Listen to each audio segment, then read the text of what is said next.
I was overwhelmed with a sense of history. In the first decade of the 20th century, a few years after the bitter Anglo War and before my own birth, the white skinned people of South Africa patched up their differences and erected a system of racial domination against the dark skinned peoples of their own land.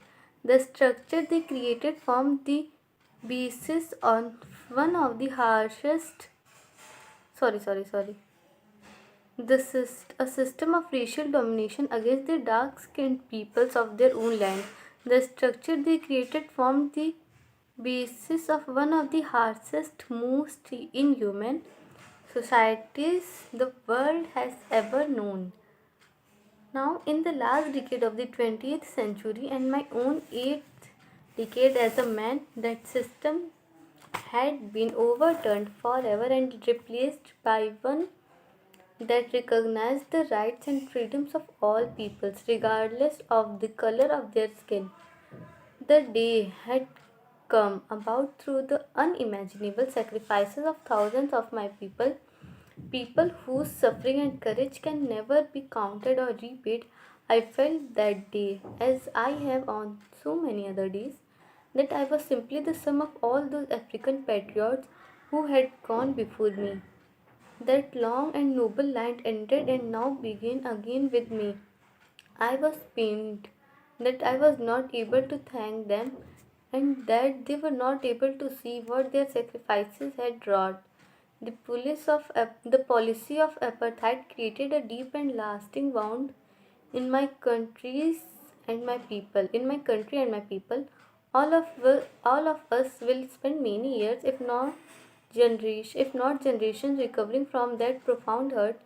But the decades of the oppression and brutality had another unintended effect, and that was that it produced the Oliver Tambos, the Walter Sisulu, the Chief Luthilus, the Yusuf Dadus, the Bram Fishers, and the Robert Sobukwes of our time. Men of such extraordinary courage, wisdom, and generosity that their like may never be known again. Perhaps it required such depths of operation to create such heights of character. My country is rich in the minerals and gems that lie beneath its soil, but I have always known that its greatest wealth is its people, finer and truer than the purest diamonds. It is from these comrades in the struggle that I learned the meaning of courage. Time and again, I have seen men and women risk and give their lives for an idea. I have seen men stand up to attacks and torture without breaking, showing a strength and, resilience that defies the imagination. I learned that courage was not the absence of fear, but the triumph over it. The brave man is not he who does not feel afraid, but he who conquers that fear.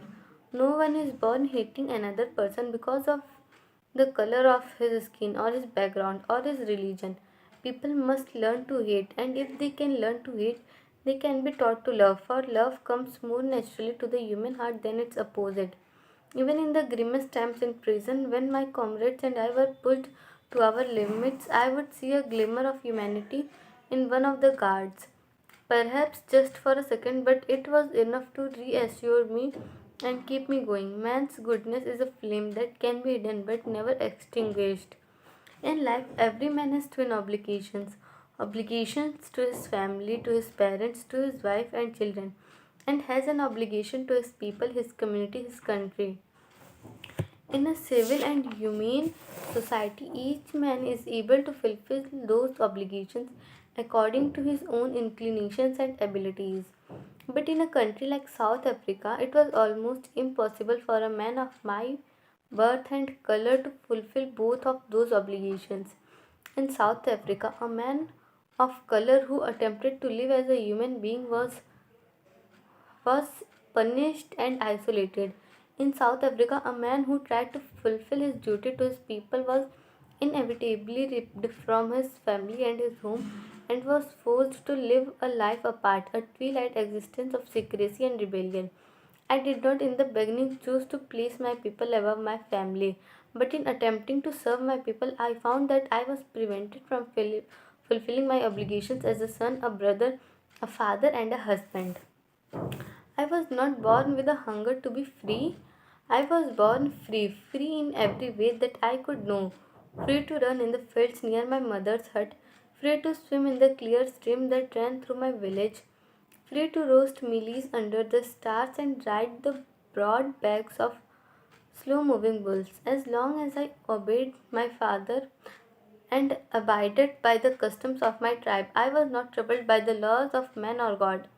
It was only when I began to learn that my boyhood freedom was an illusion, when I discovered as a young man that my freedom had already been taken from me, that I began to hunger for it. At first, as a student, I wanted freedom only for myself, the transitory freedoms of being able to stay out at night, read what I pleased, and go where I chose.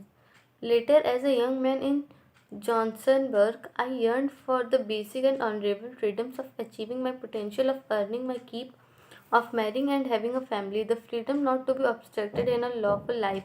But then I slowly saw that not the only was I not free, but my brothers and sisters were not free.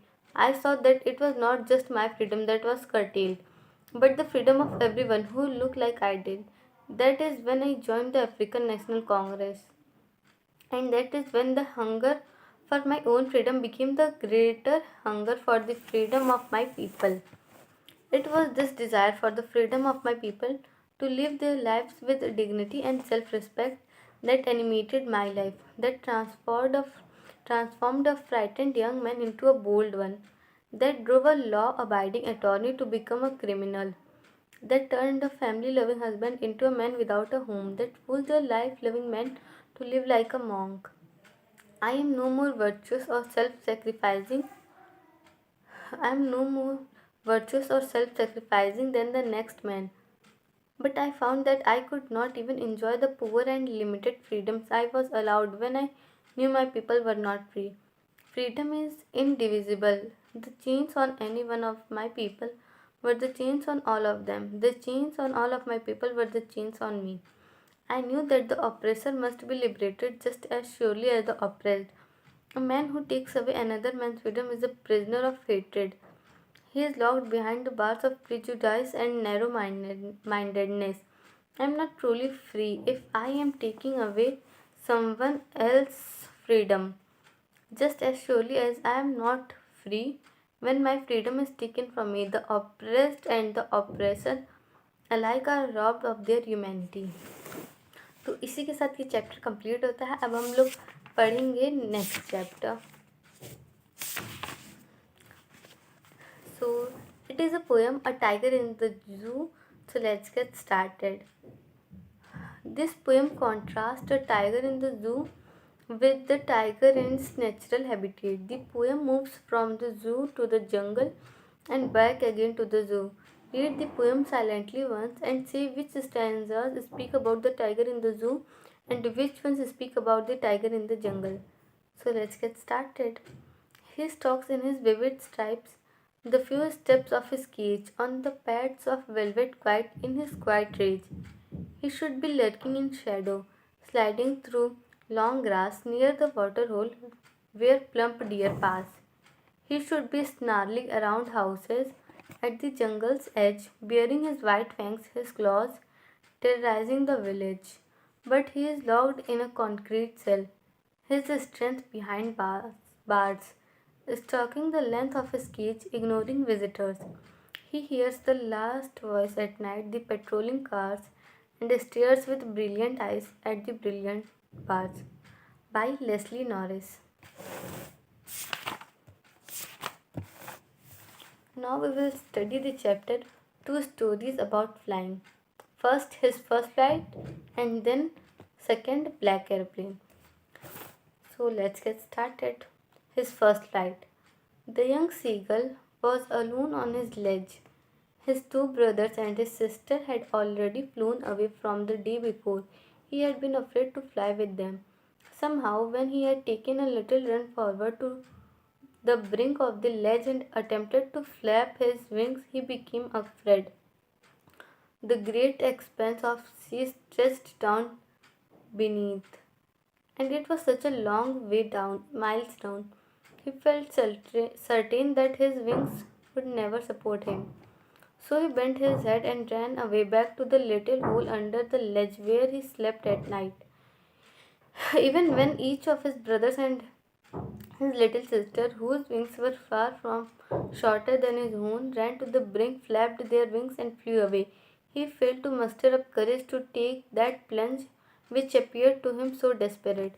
His father and mother had come around, calling to him shrilly, upbraiding him, threatening to let him starve on his ledge unless he flew away, but for the life of him he could not move.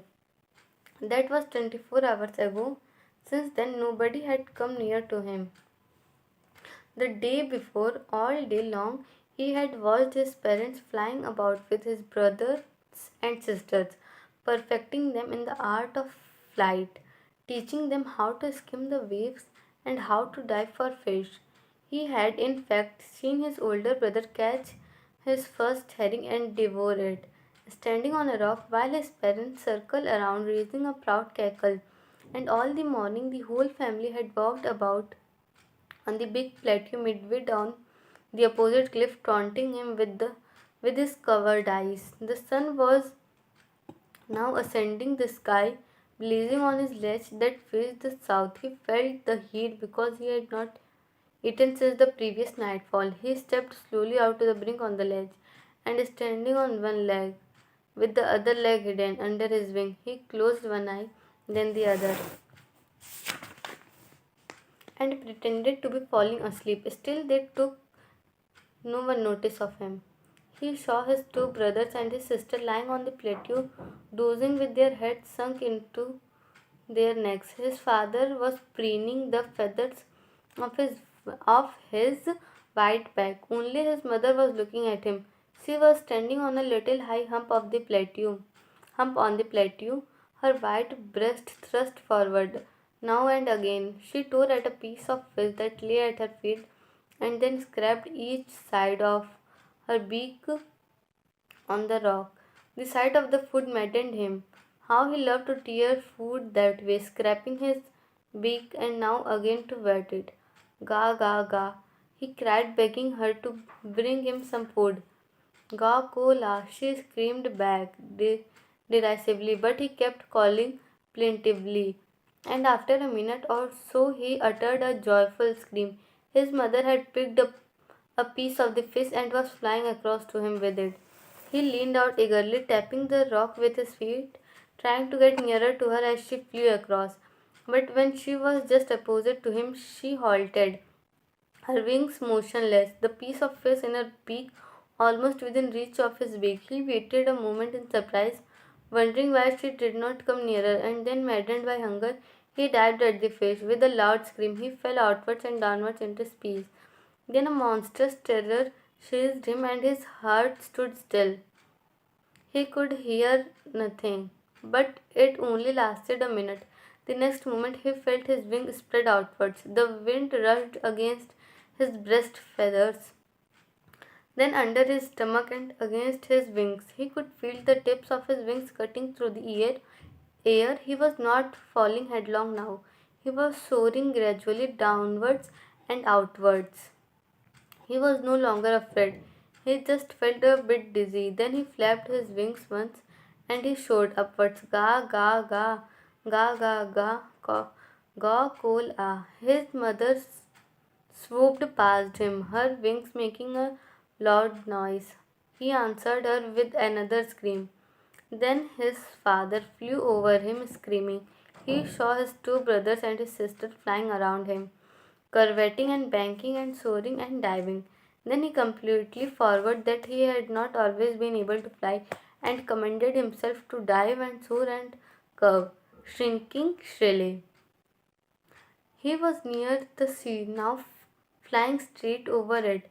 Facing straight out over the ocean, he saw a vast green sea beneath him, with little ridges moving out it, and he turned his beak sideways and cawed amusedly. His parents and his brothers and sister had landed on this green flooring ahead of him. They were beckoning to him, calling shrilly. He dropped his legs to stand on the green sea. His legs sank into it. He screamed with fright and attempted to rise again, flapping his wings, but he was tired and weak with hunger, and he could not rise. Exhausted by the strange exercise, his feet sank into the green sea, and then his belly touched it, and he sank no farther. He was floating on it, and around him his family was screaming, praising him, and their beaks were offering him scraps of dogfish. He had made his first flight. इसी के साथ हमारा ये chapter his first flight complete होता है. अब हम लोग पढ़ेंगे द ब्लैक एरोप्लेन पर नेक्स्ट वीडियो में. तब तक के लिए take care and bye bye.